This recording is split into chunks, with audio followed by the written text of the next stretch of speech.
बिस्मिल्लाहिर्रहमानिर्रहीम। अस्सलाम वालेकुम हाई व्यूअर्स, कैसे हैं आप सब दोस्तों। आज की इस वीडियो में हम बड़ी एक इम्पॉर्टेंट चीज़ सीखेंगे। ये वाला पैटर्न जो आप देख सकते हैं हमारी स्क्रीन पर, इसी को हमने कॉपी करके इसकी एक नई फ़ाइल बनानी है। यानी ये पैटर्न मुकम्मल कैसे हमें चाहिए होगा, यानी अब हमने इस पैटर्न को मुकम्मल बनाना है, इस डिज़ाइन को मुकम्मल बनाना है तो कैसे बनाएंगे। और ये सारी चीज़ें बिल्कुल कलर इसका चेंज भी कर सकेंगे और इसमें हम डिज़ाइन भी चेंज कर सकते हैं, यानी कोई भी दूसरा शेप भी इसको दे सकते हैं हम। तो ये सारी चीज़ें हम कैसे करते हैं, तो आज की ये ट्यूटोरियल इसके लिए बहुत इम्पोर्टेंट है, तो लास्ट तक ज़रूर देखिएगा। चलिए शुरू करते हैं। तो देखिएगा कि ये हमने एक फ़ाइल ओपन कर दी है और यहाँ से हमने ये वाला पैटर्न उठाना है। पैटर्न उठाने के लिए हमने यहाँ से सिलेक्शन टूल ले लिया और अपनी मर्ज़ी से जो एरिया हमें चाहिए मैंने वो यहाँ से कवर कर लिया। और कंट्रोल सी इसको हम यहाँ से कॉपी कर लेंगे। न्यू फाइल में जाकर हम यहाँ से कॉपी कर लेंगे, एडिट में जाकर कॉपी पर क्लिक कर लेंगे, शॉर्ट की कंट्रोल सी है। यहाँ न्यू फाइल लेकर मैंने इंटरनेशनल पेजेस सेलेक्ट करके A4 का सेलेक्ट करिए और कलर मोड आप देखिएगा ग्रे साइकिल मैंने सेलेक्ट कर लिया और यहाँ आकर मैं इसको पेस्ट कर दूँगा। कंट्रोल टी प्रेस करके इसको मैं थोड़ा सा रिसाइज़ कर दूँगा, बड़ा कर दूँगा। तो ये हमारा एक बड़ा सा साइज़ में पैटर्न आ गया। देखिए ब्लैक एंड वाइट हो गया। इसका कमाल ये था हमने कलर मोड जो सेलेक्ट किया था। उसके बाद हम क्या करेंगे, यहाँ पर एडजस्टमेंट में जाएंगे, कलर लेवल पर जाएंगे जिसकी शॉर्ट की कंट्रोल L है और यहाँ से हमने लास्ट वाले जो नोट्स था इसको हमने राइट की तरफ खींचा तो ये फुल डार्क और ब्लैक सा हो गया। तो हमें इस तरह का चाहिए, जो हमें ग्रे कलर होगा इसको हमने रिमूव करना है और जो फुल ब्लैक है उसको भी रिमूव करना है। मैंने मैजिक सिलेक्शन टूल ले ली और यहाँ से मैं जिस जगह हमें रिमूव करना है उस पर मैं क्लिक करता हूँ तो डिलीट का बटन अपने कीबोर्ड से प्रेस करता हूँ तो ये डिलीट हो जाता है। तो जहाँ हमें ज़रूरत नहीं होती, जिस जगह हमें सिर्फ ये पैटर्न उठाना है, फिर हम जाकर इसको वेक्टर फाइल में कन्वर्ट करेंगे। जी हाँ, बिल्कुल वेक्टर फाइल में कन्वर्ट करेंगे। जो आप देख सकते हैं JPEG फाइल है या जो भी फाइल हो, तो इसको हमने वेक्टर में कैसे कन्वर्ट करना है और इसी जो पैटर्न है हमने इसको नया कैसे बनाना है। ये देखें आधा बना हुआ है आधा नहीं है, तो हमने इसको मुकम्मल कैसे करना है। इस तरह इसका ये बैकग्राउंड जो छोटी छोटी सी जो जगह हैं इसमें से जो ग्रे कलर है इसको हमने रिमूव कैसे करना है ये आप देख सकते हैं। मैंने मैजिक टूल ली है और जो जिस एरिया को मैंने रिमूव करना है बस सिंपल तरीके से मैं उस पर क्लिक करता हूँ, उसकी सिलेक्शन हो जाती है। फिर मैं अपने कीबोर्ड से डिलीट का बटन प्रेस करता हूँ तो वो एरिया रिमूव हो जाता है। और यहाँ से ऊपर से मैंने इसका जो टॉलरेंस था वो बढ़ा दिया, लेकिन उसका कोई फ़ायदा नहीं हुआ। देखिए मैं ज़्यादा बढ़ा देता हूँ तो ये पूरे पैटर्न को सिलेक्शन कर लेता है जो हमें नहीं चाहिए। मैंने दोबारा अपने उस साइज़ पे आ गया, मेरे ख्याल से 41 मैंने ऊपर टाइप किया है। और यहाँ से मैं वीडियो को मैंने थोड़ा स्पीड अप किया ताकि आपका टाइम ज़ाया ना हो। तो जिस ग्रे एरिया है उस पर मैं सिर्फ क्लिक कर रहा हूँ और डिलीट का बटन अपने कीबोर्ड से प्रेस कर रहा हूँ। अब जहाँ पर हमें देखें मैंने जो सिलेक्शन टूल की मदद से यानी जो मैजिक सिलेक्शन जो काम था वो हो गया। अब मैंने एरेज़र टूल ले लिया अपने कीबोर्ड से, जो फिर उसके बाद जो जायद एरिया है जो मैजिक सिलेक्शन टूल से नहीं हुआ, मैंने एरेज टूल की मदद से मैं उसको रिमूव कर रहा हूँ। अब मैं वीडियो को स्पीड अप करूँगा।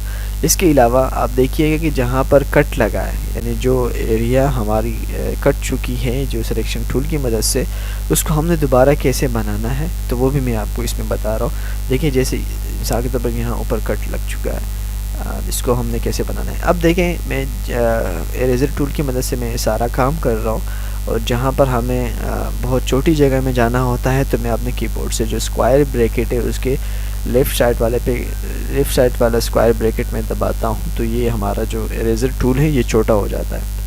आप देख सकते हैं बाज़ औक़ात मेरे माउस को देखें, कभी गोल दायरा छोटा है कभी बड़ा है, तो ये एरेज़र टूल को मैं बड़ा छोटा करता हूँ। अब देखें यहाँ पर कट लगा हुआ है, इस जगह को देखिएगा। एक मिनट में इसको एरेज कर लेता हूँ। ये सारा एरेज़र टूल की मदद से कर रहा हूँ, मैं वाइट कलर फील नहीं कर रहा, सब एरेज़र टूल की मदद से कर रहा हूँ। अब यहाँ पर कट लगा, मैंने ब्रश टूल लिया, ब्रश टूल लेकर मैंने यहाँ से इसका साइज़ छोटा कर लिया और यहाँ पर देखिएगा कि मैं यहाँ से ब्लैक कलर सेलेक्ट करता हूँ और ये अब अप्लाई भी नहीं हो रहा। इसकी वजह ये है कि मैंने ऊपर जो ओपेसिटी फ्लो वगैरह है उसको मैं यहाँ से 100 कर लेता हूँ। अब देखिए जहाँ पर कट लगा है मैं वहाँ पर ब्लैक कलर फिल कर लूँगा सिंपल, बस। कई जगहों पे ऐसा है, मैं उसको फिल करूँगा इस तरीके से।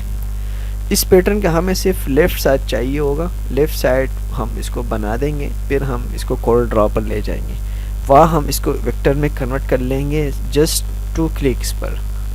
2 क्लिक्स करेंगे हम, ये कन्वर्ट हो जाएगा वेक्टर फाइल पे और हम हर एक पार्ट को अलग अलग कर सकते हैं, खेल सकेंगे इसको। अब देखिए यहाँ पर मैंने दोबारा ब्रश टूल ली और इन दोनों को मैंने मिला लिया, देखिएगा। अब देखिए बाज़ जगह ग्रे है, बाज़ जगह ब्लैक है, इसको हमने अभी फुल ब्लैक भी करना है, वो भी मैं आपको दिखा दूंगा। बिल्कुल इजी और आसान सा तरीका है। ये देखिए यहाँ पर मैं ब्रश टूल लिया, स्ट्रॉन्ग ब्रश लिया, उसके बावजूद मुझसे लाइन सही नहीं बन रही, तो मैं क्या करूँगा, मैं एक आपको तरकीब बता रहा हूँ, वो क्या करना है, यहाँ से इसी तरह जो सिलेक्शन टूल है वो लेके इस तरह लाइन ड्रॉप करनी है जिस जगह पे हमें कलर फिल करना है, ठीक है। इस तरह दूसरी तरफ भी ले जाएं जी, ऊपर हम इसको मिला लेंगे। उसके बाद मैं यहाँ से ब्रश टूल ले लूँगा। ब्रश टूल लेने के बाद ये हो गया हमारा जी, अब हो गया। अब मैंने यहाँ से ब्रश टूल लेना है और इसमें बस धड़ाधड़ फिल कर ले, बाहर जाएगा ही नहीं, जहाँ पर आपने सिलेक्शन की है उसी जगह में सिर्फ कलर फिल होगा। ये हो गया हमारा। सिलेक्शन को ख़त्म करने के लिए कंट्रोल डी मैंने प्रेस किया, सिलेक्शन ख़त्म हो गई। अब देखिएगा इसको फुल जेड ब्लैक करना है, तो इसके लिए मैंने क्या करना है, इसकी मैंने कॉपी ले ली ताकि मेरा पहला वाला फाइल महफूज हो। कंट्रोल एल जो लेवल था हमने उसको लिया, यहाँ से जो एडिट में जाकर एडजस्टमेंट में जाते हैं और यहाँ से मैंने 200 टाइप किया। फर्स्ट बॉक्स में मैंने 200 टाइप किया। ये देखिए फुल जेड ब्लैक हो गई है। अब जहाँ पर हमें वाइट नज़र आएगा, यानी हमारे पैटर्न के अंदर जो ख़राबी होगी, जो कट लगे होंगे, वहाँ पर हम ब्लैक कलर फिल करेंगे और जहाँ पर ये देखिए ग्रे कलर जो नज़र आ रहा है उस पर हमने इरेज़र टूल की मदद से हमने इसको रिमूव करना है। ये सारी एरिया मैंने क्या करना है, रिमूव करना है। बहुत बेहतरीन क्लास है, इसको आप लास्ट तक ज़रूर देखिएगा। ये एक नई चीज़ शायद आपके सामने आ रही होगी। तो इस तरीके से हम कोई से भी डिज़ाइन लेकर कोई भी चीज़ हम देखते हैं, हम उसकी तस्वीर ले लेते हैं, उसको स्कैन कर लेते हैं, उसको नया कैसे बनाते हैं, सेम एज़ इट इज़ चीज़ बन जाती है। तो ये कमाल होता है हमारी डिज़ाइनिंग का। एक तो क्रिएटिव डिज़ाइनर होता है जो अपने माइंड से चीज़ें सोच कर बना रहा होता है। आप अपने वक्त बचाने के लिए कोई से भी डिज़ाइन लेकर उसको उठाकर उसको दोबारा बनाना, तो ये तरीका है उसका। तो देखिएगा कि मैंने एक पैटर्न था, एक छपी हुई चीज़ थी, उसको मैंने कॉपी करके यहाँ पर एक फ़ोटोशॉप पे लेके आया। उसका कलर क्या था, कलर भी चेंज हो गया, उसके पैटर्न पे कट लगे हुए थे, ख़राब प्रिंटिंग जैसी थी। तो सारा मैंने यहाँ पर आप देख सकते हैं, जहाँ पर मुझे वाइट से धब्बे नज़र आ रहे होंगे हमारे ब्लैक में, उस सब को मैंने ब्लैक करना है। उसके बाद ये देखिए मैंने बैकग्राउंड रिमूव कर दिया नीचे से, यानी हाइड कर दिया। उसके बाद इस फाइल को मैं सेव करूँगा PNG टाइप में, ठीक है। इसको PNG में कन्वर्ट करना है। यहाँ से जाकर मैंने सेव एस पर क्लिक करना है।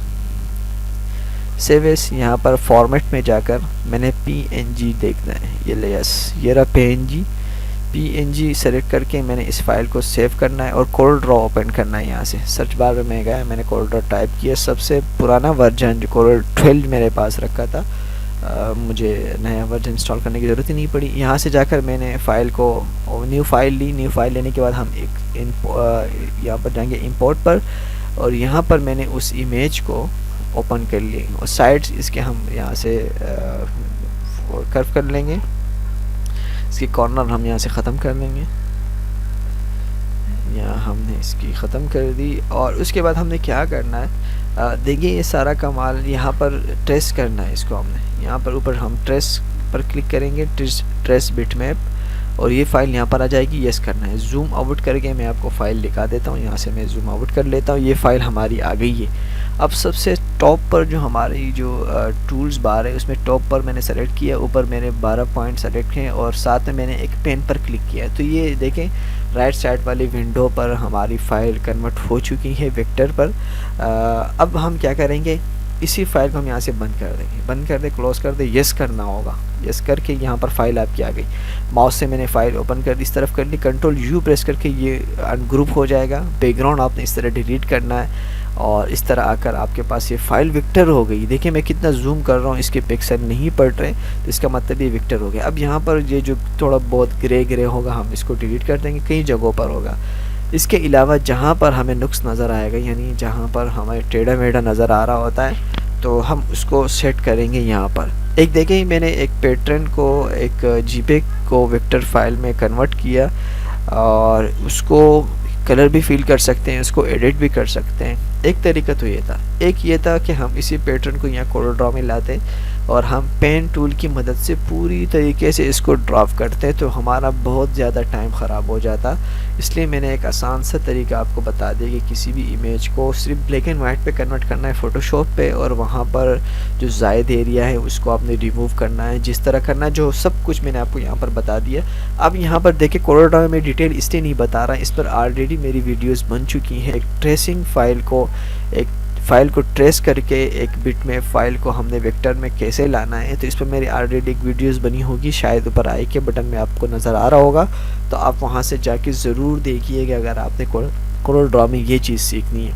अब यहाँ पर देखें जहाँ पर हमें थोड़ा बहुत टेढ़ा मेढ़ा नज़र आता है, तो मैंने यहाँ पर एक पिकअप जो पिक टूल है यहाँ पर कोरोड्रॉ पर जो सेकंड टूल है, फर्स्ट से सेकंड, उस टूल को मैंने लिया हुआ है। अब यहाँ पर मैं क्लिक करता रहता हूँ और इसी तरह जैसे हम फ़ोटोशॉप में पेन टूल की मदद से कोई शेप अप्लाई करते हैं, फिर उसके बाद हम उसको जो नोट्स ऐड नोट्स करते हैं, तो वही नोट्स यहाँ पर आ जाते हैं। इस फाइल को मैंने कन्वर्ट करना है EPS में 600 रेजोल्यूशन पे मैंने इसको सेव करना। जी हाँ, 6 रेजोल्यूशन पर, इसलिए ताकि फ़ोटोशॉप में अगर हम इसको ओपन करें तो हाई रेजोल्यूशन पे ओपन हो। यहाँ पर फ़ोटोशॉप में आकर मैंने ओपन कर लिया, और फ़ोटोशॉप में आपने 300 रेजोल्यूशन पर इसको ओपन करना है। तो ये फ़ाइल हमारी आ गई है। कोरोड्रॉ पर हमने EPS में सेव किया और यहाँ पर आकर हमने इसको ओपन कर लिया, इसकी एक न्यू फाइल ले ली। अब देखिए नीचे वाले को मैंने हाइड कर लिया, नीचे लेयर को सिलेक्शन टूल की मदद से मैं यहाँ इस पर सेलेक्ट कर लेता हूँ और कुछ चीज़ों को इसको सेंटर में ले आता हूँ, और ये जो ज़ायद ख़राब एरिया है राइट साइड वाला, उसको मैंने डिलीट कर दिया। डिलीट का बटन सेम तरीके से आपने अपने कीबोर्ड से प्रेस करना है। इसी लेयर की मैंने कॉपी ली, राइट की तरफ अपने कीबोर्ड से एरो की मदद से मैंने ड्राफ्ट कर दिया। अब हम इसको कन्वर्ट करेंगे हॉरिजॉन्टली, ये ट्रांसफ़र करने हॉरिजॉन्टली कन्वर्ट हो चुका है। Ctrl+T प्रेस करेंगे तो ये आपके फ़ाइल पे बाहर होगा, इसलिए सिलेक्शन हो जाएगी। फिर आपने इसको करीब लेके आना है और अब जाकर हम इसको मिलाएंगे। बहुत एहतियात से देखिएगा, यहाँ पर ये गया, ज़बरदस्त हो गया, सुपर, बहुत बेहतरीन हो गया। अब लग ही नहीं रहा कि हमने कि दो जुगाड़ कर लिए इसमें।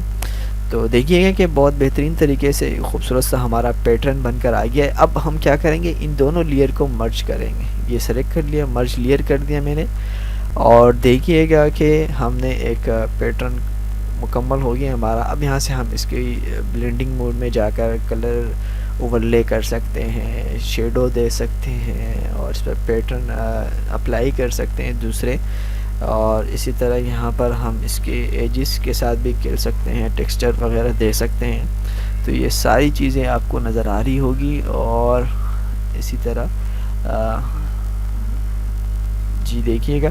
अब मैं आपको दिखा दूं कि जो हमारी पहली वाली फ़ाइल थी, मैं उसको ओपन कर, अच्छा हम इसको थोड़ा सा बना लेते हैं। ये हो गया, इसका बैकग्राउंड हम यहाँ से दे देते हैं। मैंने यहाँ से इसका बैकग्राउंड कलर यहाँ से दे दूँगा, मेरे ख्याल से ग्रेडियंट्स अप्लाई कर लेता हूँ। लाइट ग्रे कलर बेहतर होगा। जो हम हर तरीके से जब भी कोई चीज़ बनाते हैं तो बैकग्राउंड को हमने लाइट ग्रे और ग्रेडियंट्स में करना होता है, लाइट ग्रे और वाइट में। तो ये एक जो हमारा डिज़ाइन बन चुका है वो खूबसूरत नज़र आता है। अब हम कंबाइन करेंगे जो हमारा पहले डिज़ाइन था वो कैसे था, अब कैसे हैं, तो अब जाइएगा नहीं, ज़रूर देखिएगा। ओपन कर लिए, ओके करते हैं। चलो इसकी हमने यहाँ से स्केल्स कम करने हैं, ओके कर दिए। ये आइए हमारा डिज़ाइन। अब हमने क्या करना, हाँ पुरानी वाली फाइल मैंने यहाँ से कॉपी करके पेस्ट कर दी और इसको सेम कलर में करना है। ठीक है, मैं दोबारा ब्लेंडिंग मोड में जाऊंगा, जो कलर ओवरले हैं यहाँ से मैंने इसका कलर सेलेक्ट कर लिया, और सेम तरीके से मैंने इसके जो एजेस थे उसी तरीके से मैं कम कर रहा हूँ यहाँ से। जी इतना काफ़ी होगा। और यहाँ से स्ट्रोक दे दिया मैंने, ड्रॉप शेडो दे देता हूँ। ड्रॉप शेडो ये देखें, इसे साया इसका बना हुआ है पहले वाली फ़ाइल का, उसी तरह मैंने इसका एक ड्रॉप शेडो दे दिया। जी स्ट्रोक भी दे दिया मैंने वाइट कलर का। देखें तकरीबन सेम हो गया। और फाइल थोड़ी बड़ी है, यानी साइज़ बड़ा है उसका, ये छोटा साइज़ है। तो तकरीबन सेम चीज़ बन चुकी है। तो उम्मीद करते हैं दोस्तों आज की ये वीडियो आपको पसंद आई होगी, आपको बहुत कुछ सीखने को मिल गया होगा। अगर आप समझते हैं कि आपको बहुत कुछ सीखने को मिल गया होगा तो प्लीज़ लाइक करें और शेयर करें और सपोर्ट कीजिएगा। Thank you for watching. अल्लाह ने कहा।